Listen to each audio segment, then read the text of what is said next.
Hello students, कैसे हैं आप लोग। उम्मीद करता हूं कि स्वस्थ होंगे और पूरी एनर्जी से पढ़ाई कर रहे होंगे।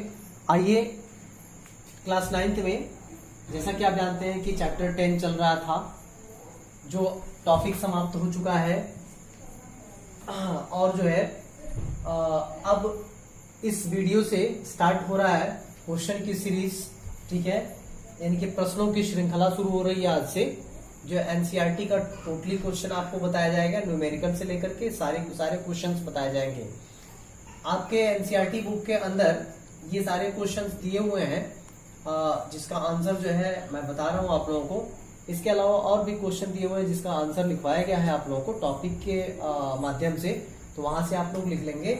बाकी कुछ ऐसे जो है क्वेश्चन हैं जिनको बताना जरूरी है आप लोगों को। तो पहला क्वेश्चन है कि किसी वस्तु का चंद्रमा पर भार पृथ्वी पर इसके भार का 1/6 गुना होता है। गुणा होता है यानी गुना होता है। कह रहा है कि किसी वस्तु का भार पृथ्वी की अपेक्षा चंद्रमा पर 1/6 गुना होता है, क्यों, आपसे पूछा जा रहा है। तो आप याद करिए, बताया गया था इसी चैप्टर में कि जो पृथ्वी पर गुरुत्वाकर्षण बल है और चंद्रमा पर भी क्या है, गुरुत्वाकर्षण बल है। ठीक है, तो पृथ्वी की अपेक्षा यानी कि पृथ्वी पर जितना गुरुत्वाकर्षण बल है, इसका 1/6 ही मात्र कहां पर है, चंद्रमा पर भी है। ठीक है, तो यानी कि गुरुत्वाकर्षण बल चंद्रमा पर पृथ्वी का कितना गुना है, मात्र 1/6 गुना है। तो अगर कोई भी वस्तु है यहां पर अगर 60 kg का है पृथ्वी पर, तो चंद्रमा पर जब जाएगा तो इसका 1/6 गुना ही तो होगा ना। क्यों? क्योंकि वहां पर गुरुत्वाकर्षण बल पृथ्वी की अपेक्षा कितना है, 1/6 गुना है। तो अगर कोई व्यक्ति यहाँ 60 kg का है तो चंद्रमा पर जाएगा तो कितने kg का हो जाएगा, 10 kg का हो जाएगा। तो यही कारण है कि जो है कोई भी वस्तु किसी वस्तु का चंद्रमा पर जो भार होता है, पृथ्वी पे भार का कितना होता है, 1/6 गुना होता है। ठीक है, तो आप सीधे सीधे शब्दों में आंसर इसका लिखेंगे कि पृथ्वी की अपेक्षा चंद्रमा पर गुरुत्वाकर्षण बल कितना होता है, 1/6 गुना होता है। इसलिए जो है चंद्रमा पर भार पृथ्वी पर भार का 1/6 गुना होगा। नेक्स्ट क्वेश्चन है, एक पतली तथा मजबूत डोरी से बने पट्टे की सहायता से स्कूल बैग को उठाना कठिन होता है, क्यों।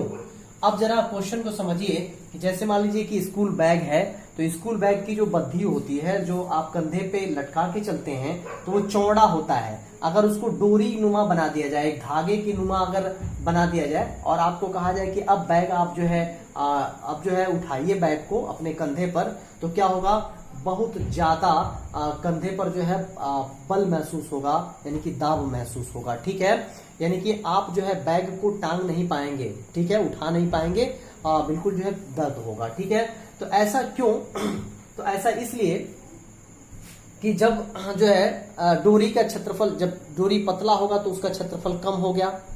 जब क्षेत्रफल कम हो गया तो आप जानते हैं दाब बताते समय मैं बताया था कि दाब P बराबर होता है जो है बल बटा क्षेत्रफल। ठीक है, ये बताया गया था फार्मूला आप लोगों को कि दाब P बराबर होता है F/A, यानी कि बल बटा क्षेत्रफल। तो आप देख सकते हैं दाब जो है क्षेत्रफल का एंटी प्रोपोर्शनल है।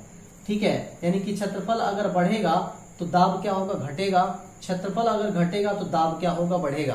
तो अब देखिए, अगर जो है बद्धी डोरी नुमा है तो उसका क्षेत्रफल कम हो गया। तो जब क्षेत्रफल कम हो गया तो क्या बढ़ गया, दाब बढ़ गया। तो दाब बढ़ गया, दाब बढ़ने का मतलब कि बल जो है ज्यादा लगेगा नहीं नीचे की तरफ, तो इसलिए बैग को उठाना क्या होता है, मुश्किल हो जाता है। ठीक है, तो अब यही चीज लिखा गया है कि पतली डोरी द्वारा बने स्कूल बैग के भार द्वारा कंधे पर कम क्षेत्रफल पर बल आरोपित होता है। अब जैसे मान लीजिए कि बद्धी अगर चौड़ा है तो कंधे पे जब लगेगा तो ज्यादा क्षेत्रफल पर बल लगाएगा। तो जब ज्यादा क्षेत्रफल पर बल लगाएगा तो क्षेत्रफल ज्यादा हो गया तो दाब क्या हो जाएगा, कम हो जाएगा। और अगर वही बद्धी पतली हो गई, ठीक है, तो पतली हो गई तो वो कंधे पर कम क्षेत्रफल पर बल लगाएगा। तो कम क्षेत्रफल हो गया तो दाब क्या हो गया, जो है कम क्षेत्रफल हो गया तो दाब क्या हो गया, ज्यादा हो गया। और क्षेत्रफल ज्यादा हो गया तो दाब क्या हो गया, कम हो गया। तो बद्धी चौड़ी होती है तो दाब महसूस कम होता है, यानी कि आप आसानी से बैग को क्या कर सकते हैं, उठा सकते हैं, ले जा सकते हैं। लेकिन जब ये पतला हो जाता है तो बद्धी का जो क्षेत्रफल है वो कम हो गया, तो कम क्षेत्रफल पर बल आरोपित होता है, तो दाब क्या लगता है, ज्यादा लगता है, जिसकी वजह से उठाना क्या हो जाता है, मुश्किल हो जाता है।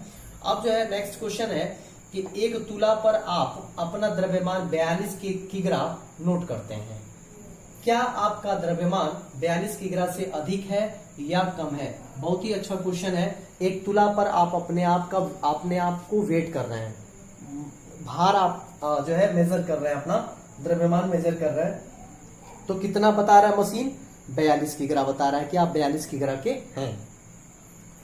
तो आपका द्रव्यमान क्या 42 किग्रा है या 42 किग्रा से अधिक है या कम है? ठीक है, यह आपसे पूछा जा रहा है। तो एक बात हमेशा नोट कर लीजिएगा कि जब हम अपना भार मापते हैं किसी भी मशीन द्वारा, तो हम कहते हैं कि हमारा द्रव्यमान इतना है।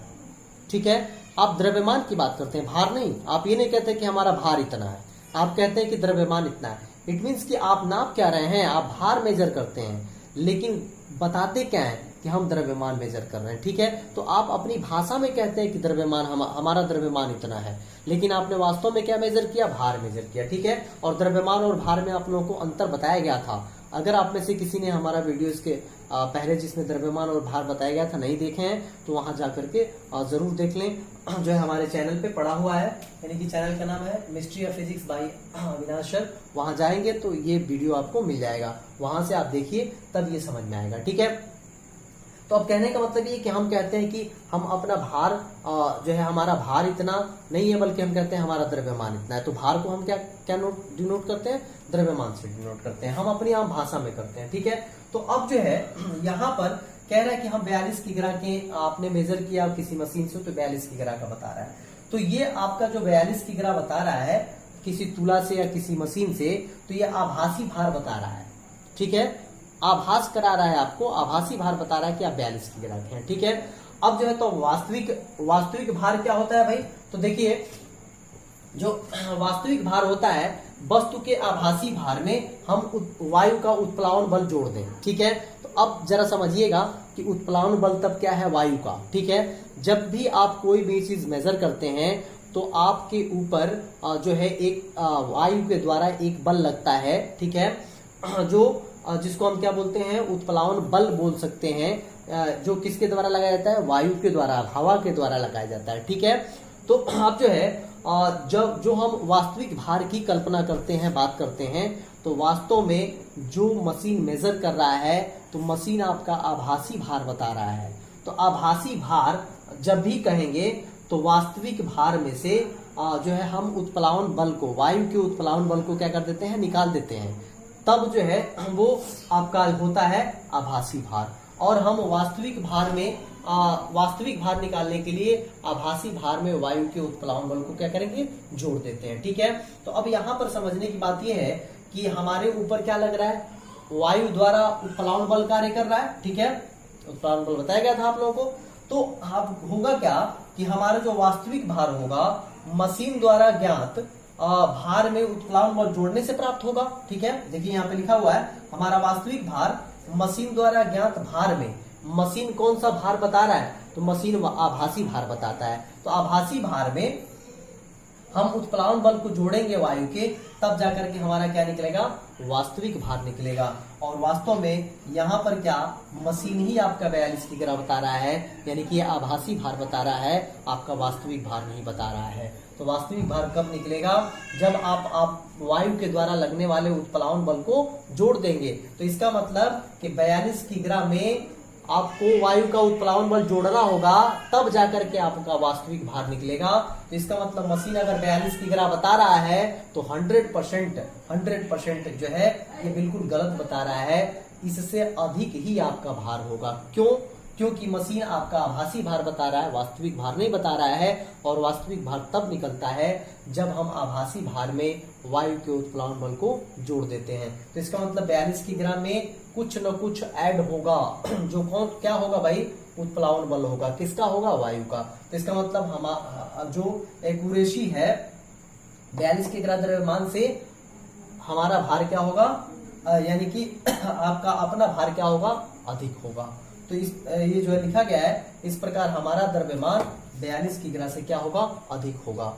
क्योंकि यह अगर मशीन 42 की ग्रह बता रहा है तो यह आभासी भार बता रहा है, और वास्तविक भार हमेशा कब निकलता है, जब आभासी भार में हम वायु के उत्प्लावन बल को जोड़ देते हैं। यानी 42 की ग्रह में कुछ न कुछ उत्प्लावन बल जोड़ना पड़ेगा वायु का, तब जाकर के वास्तविक भार निकलेगा। तो 42 की ग्रह से क्या होगा, अधिक होगा। अब आइए जो नेक्स्ट क्वेश्चन देखते हैं, चौथा क्वेश्चन कह रहा है कि आपके पास एक रुई का बोरा तथा एक लोहे की छड़ है। रुई का बोरा और लोहे की छड़ है।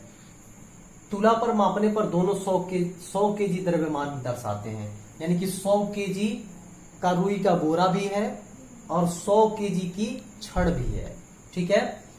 वास्तविकता में एक दूसरे से भारी है, यानी कि ये वास्तव में एक दूसरे से क्या है, भारी है। ठीक है।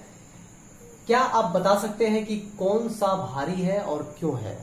आपसे पूछा जा रहा है कि रुई का बोरा भारी है कि लोहे की छड़ भारी है। ठीक है। आपको ये बताना है कि वो रुई का बोरा भारी है कि लोहे की छड़ भारी है। तो आइए जो है देखते हैं कि कौन सा भारी होगा। तो अब एक कॉन्सेप्ट दिमाग में हमेशा बना लीजिएगा कि जब किसी वस्तु को हम तौलते हैं, वेट करते हैं, तो उस पर वायु का उत्प्लावन बल कार्य करता है, और वायु का उत्प्लावन बल वस्तु के क्षेत्रफल पर डिपेंड करता है। वस्तु का क्षेत्रफल जितना ही ज्यादा होगा तो वायु का दबाव, वायु का बल तो उतना ही ज्यादा लगेगा ना। तो यानी कि अब यहाँ पर अगर जो है उत्प्लावन बल ज्यादा लग रहा है तो वस्तु का वास्तविक भार क्या होगा, वास्तव में ज्यादा होगा। ठीक है। वास्तव में क्या हो जाएगा, ज्यादा हो जाएगा। ठीक है। तो अब जो है यहाँ पर जरा आप देखिए, एक रुई का बोरा, ठीक है, जो 100 केजी का है, तो जरा फिगर बना के दिमाग में देखिए कि 100 केजी अगर रुई जो है बोरे में रखा हो तो बहुत बड़ा होगा, बहुत बड़ा एरिया कवर करेगा। ठीक है। तो क्षेत्रफल उसका बढ़ गया तो इसका मतलब कि उस पर वायु का जो उत्प्लावन बल होगा वह ज्यादा कार्य करेगा। ठीक है। जबकि छड़ जो होगी वो पतली होगी, उसका क्षेत्रफल क्या होगा, उस रुई के बोरे की अपेक्षा बहुत कम होगा, जिसके वजह से उस पर वायु का उत्प्लावन बल क्या होगा, कम लगेगा। ठीक है। तो अब जो है अब यहाँ पर वस्तु का जो आभासी भार होता है, अभी हमने कहा कि वास्तविक भार में से हम वायु का उत्प्लावन बल निकाल देते हैं तो वस्तु का आभासी भार निकल के जाता है। या इस तरह से कह सकते हैं आप कि वास्तविक भार बराबर होता है वस्तु का आभासी भार प्लस वायु का उत्प्लावन बल। ठीक है। ये अभी जस्ट इसके पहले वाले क्वेश्चन में हमने बताया आप लोगों को। तो अब यहाँ पर जरा देखिए, किसी वस्तु का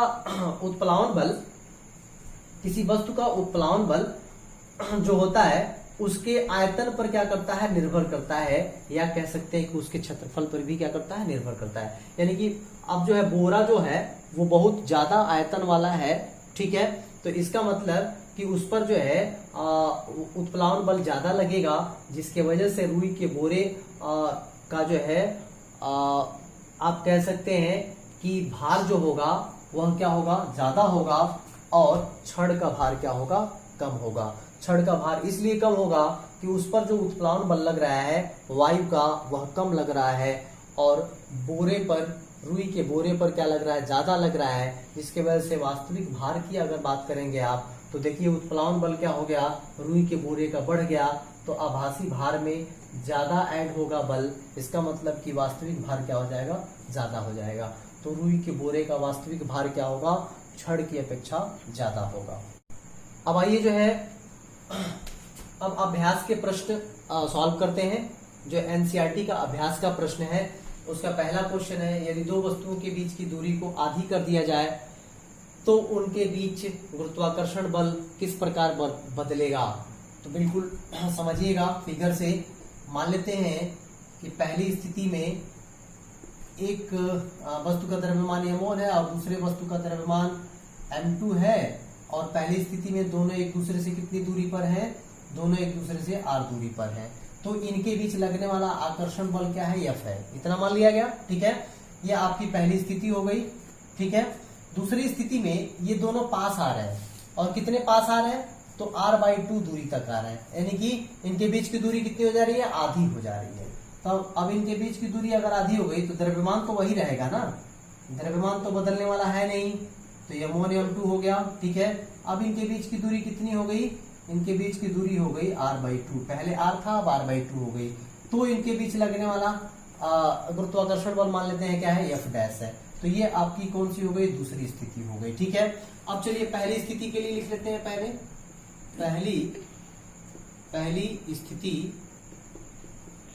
पहली स्थिति में, ठीक है, F इज इक्वल टू क्या हो जाएगा, F इज इक्वल टू आप जानते हैं फार्मूला G m1 m2 बता दिए गए इसके पहले अपान r स्क्वायर। ठीक है, ये जो है दो वस्तुओं के बीच लगने वाला क्या है, गुरुत्वाकर्षण बल है। ठीक है, तो इसको मान लेते हैं समीकरण नंबर 1। दूसरी स्थिति के लिए आप लिख दीजिए दूसरी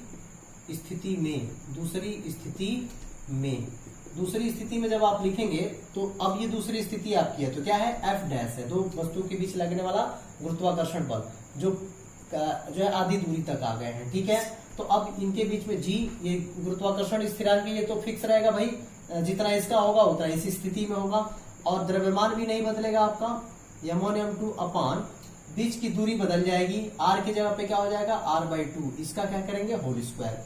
ये समीकरण नंबर 2। अब चलिए आगे बढ़िए, समीकरण 1 में 2 से क्या करिए, भाग दे दीजिए। ठीक है, तो जब 1 में 2 से भाग देंगे तो F अपान क्या आएगा, F dash is equal to G m1 m2 upon r square.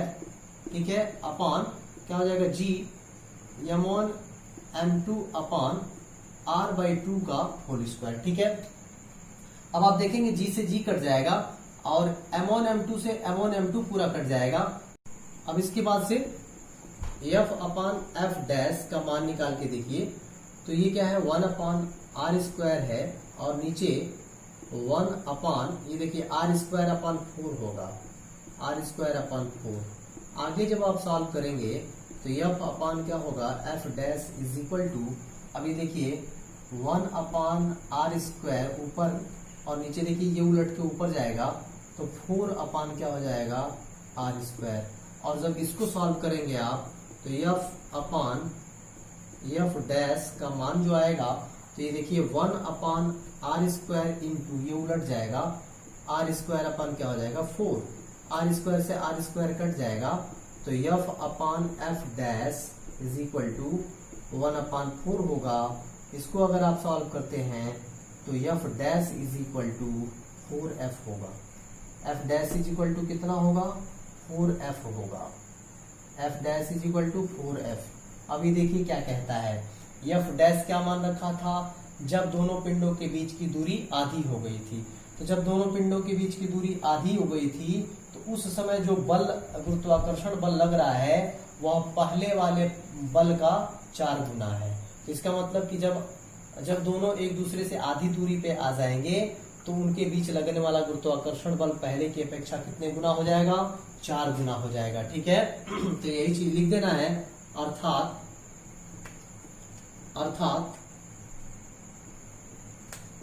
पहले बल की अपेक्षा 4 गुना बल लगेगा, 4 गुना बल लगेगा 4 गुना बल लगेगा। कौन सा बल लगेगा, गुरुत्वाकर्षण बल लगेगा। अब ये नेक्स्ट क्वेश्चन है सेकंड, सभी वस्तुओं पर लगने वाला गुरुत्वीय बल उसके द्रव्यमान के समानुपाती होता है, फिर एक भारी वस्तु हल्की वस्तु के मुकाबले तेजी से क्यों नहीं गिरती है। देखिए दो वस्तु है, एक भारी है और एक हल्की है। अगर आप ऊपर से छोड़ देते हैं, नीचे की तरफ गति करती है, तो भारी वस्तु भी तेजी से नहीं आती हल्की वस्तु की अपेक्षा। ठीक है, यानी कि हल्की वस्तु और भारी वस्तु जो है, में भारी वस्तु तेजी से आना चाहिए नीचे, बट ऐसा नहीं होता।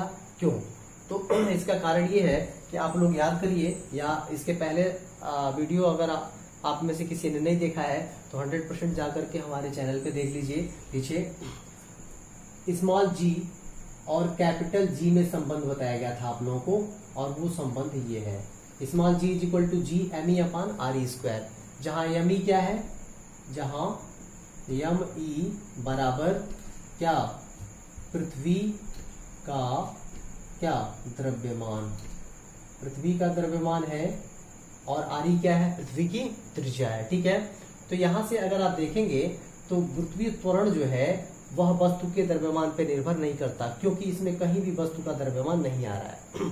ठीक है, यानी कि तो लिखेंगे चूंकि गुरुत्वीय त्वरण वस्तु के द्रव्यमान पर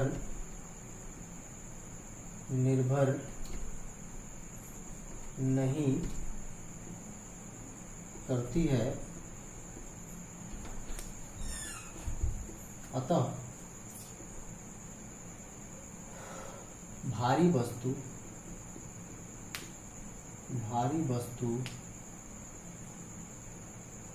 हल्की वस्तु के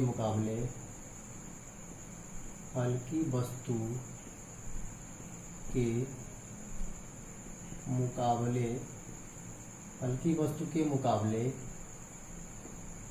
तेजी से नीचे नहीं आती है। ठीक है, यानी कि यही चीज आपको लिख देना है कि गुरुत्वीय त्वरण जो है वस्तु के द्रव्यमान पर निर्भर नहीं करता, तो भारी भी वस्तु है तो जो है गुरुत्वीय त्वरण का कोई असर तो है नहीं उस पर, इसलिए वो क्या होता है, हल्की वस्तु की अपेक्षा भी तेजी से नीचे नहीं आता है। तो आज के लिए बस इतना ही इस वीडियो में। न्यूमेरिकल की सीरीज आगे चलती रहेगी, अभी भी अभ्यास के प्रश्न जो है आपके बचे हुए हैं। ठीक है, तो नेक्स्ट वीडियो में मैं इसी सीरीज में न्यूमेरिकल लेके आऊंगा।